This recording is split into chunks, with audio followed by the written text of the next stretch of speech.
પાટણના હારીજમાં વેપારીની આંખમાં ધૂળ નાખી લાખોની લૂંટ ચલાવનાર આંતરરાજ્ય ગેંગનો પોલીસે પર્દાફાશ કર્યો છે।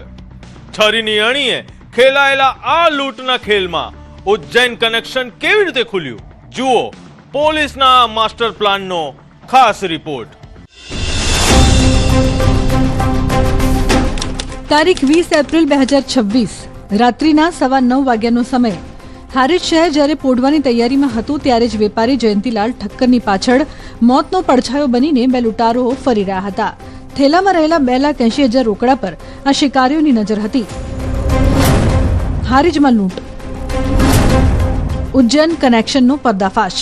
તો તારીખ 20/4/2026ના રોજ હારીજ ટાઉન વિસ્તારમાં હારીજ ટાઉનના જે આ કામના ફરિયાદી છે જયંતીલાલ ભુરાલાલ ઠક્કર કે જે તે હારીજ બજારમાં ભાવેશ ટ્રેડિંગ નામની પોતાની કરિયાણાની દુકાન ચલાવે છે, એ રાત્રિના આશરે 9 વાગે પોતાની દુકાન બંધ કરીને જે વકરાના પૈસા છે એને થેલીમાં લઈને પોતાના ટુ વ્હીલર ઉપર જ્યારે જઈ રહ્યા હતા ત્યારે અચાનક જ ટુ વ્હીલર ઉપર બે અજાણ્યા ઈસમોએ એમને આંતરીને છરી બતાવીને જે આ વકરાના પૈસા હતા એને લૂંટીને ત્યાંથી તાત્કાલિક ફરાર થઈ ગયા હતા। લૂંટારુઓ ભાગી તો ગયા પણ પાછળ છોડી ગયા પોલીસ માટે અનેક સવાલો। શું આ સ્થાનિક લૂંટારુઓ કે પછી બહારથી આવેલી કોઈ ગેંગ? પાટણ પોલીસના હ્યુમન સોર્સ અને ટેકનિકલ એનાલિસિસમાં ચોંકાવનારા તાર વિસનગરના શ્રીનાથનગર સાથે જોડાયા, જ્યાં દરોડો પાડતા જ આખા કૌભાંડનું ઉજ્જૈન કનેક્શન બહાર આવ્યું। નામાં મુખ્ય સૂત્રધાર દીપક કુમાર સિંધી હતા, તે હાલ વિસનગરના રહેવાસી છે અને મૂળ ઉજ્જૈનના છે। એ જે તે સમયે હારીજમાં પોતાનો ધંધો કરતા હતા અને એમણે આખી આ કોન્સ્પિરસી ઘડી હતી। લૂંટનું પ્લાનિંગ એટલું પાવરફુલ હતું કે કોઈ ઓળખી ન શકે તે માટે હિંમતનગર અને ગાંધીનગરની ચોરી કરેલા વાહનોનો ઉપયોગ કરાયો હતો, પણ પોલીસની તીક્ષ્ણ નજરથી આ ટોળકી બચી શકી નહીં। પોલીસે લૂંટમાં ગયેલી રોકડ રકમ સહિત કુલ 3.70 લાખનો મુદ્દામાલ રિકવર કર્યો। ટોટલ 6 ઈસમોની હારીજ પોલીસે ધરપકડ કરી છે। આરોપીઓના પ્રાથમિક ઇન્ટ્રોગેશન દરમિયાન જાણવા મળ્યું હતું કે આ 6 આરોપી જે છે ઉજ્જૈનના રહેવાસી છે અને ઘણા સમયથી આ લૂંટની ઘટનાને અંજામ બનાવવા માટે રેકી કરી રહ્યા હતા અને ત્યારબાદ આ લૂંટની ઘટનાને અંજામ આપ્યો હતો। આ આરોપીઓ પાસેથી આ લૂંટમાં જે રકમ ગયેલી છે એમાંથી 2,50,000 રૂપિયાની રિકવરી પણ થયેલી છે।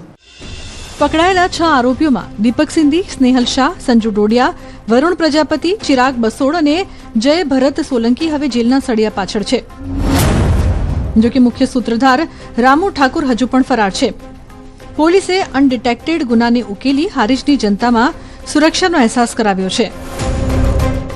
આરોપીના સર્ચ એન્ડ સીઝર દરમિયાન અમને 2 વ્હીકલ પણ આરોપી પાસેથી સીઝ કરવામાં સફળતા મળી છે અને આ વ્હીકલની તપાસ દરમિયાન જાણવા મળેલું હતું કે આ વ્હીકલ છે એ એમણે હિંમતનગર અને ગાંધીનગર ખાતેથી ચોરીને ત્યારબાદ આ ગુનામાં વાપરેલા હતા। તો આ સાથે આ જે લૂંટના ગુનાને ડિટેક્ટ કર્યો છે એ સાથે આ જે 2 અનડિટેક્ટેડ વાહન ચોરી હતી એને પણ ડિટેક્ટ કરવામાં પાટણ પોલીસને સફળતા મળી। રેકીથી શરૂ થયેલો પ્લાન અને સેકન્ડોમાં થયેલી લૂંટ પણ પોલીસના ઝડપી એક્શન સામે ટકી શક્યો નહીં। હારીજની આ ઘટના ફરી એકવાર બતાવે છે કે ગુનો કેટલો પણ સ્માર્ટ હોય પોલીસની નજરથી બચી શકતો નથી। પાટણથી અશરફ ખાન જટ, ન્યૂઝ 18 ગુજરાતી।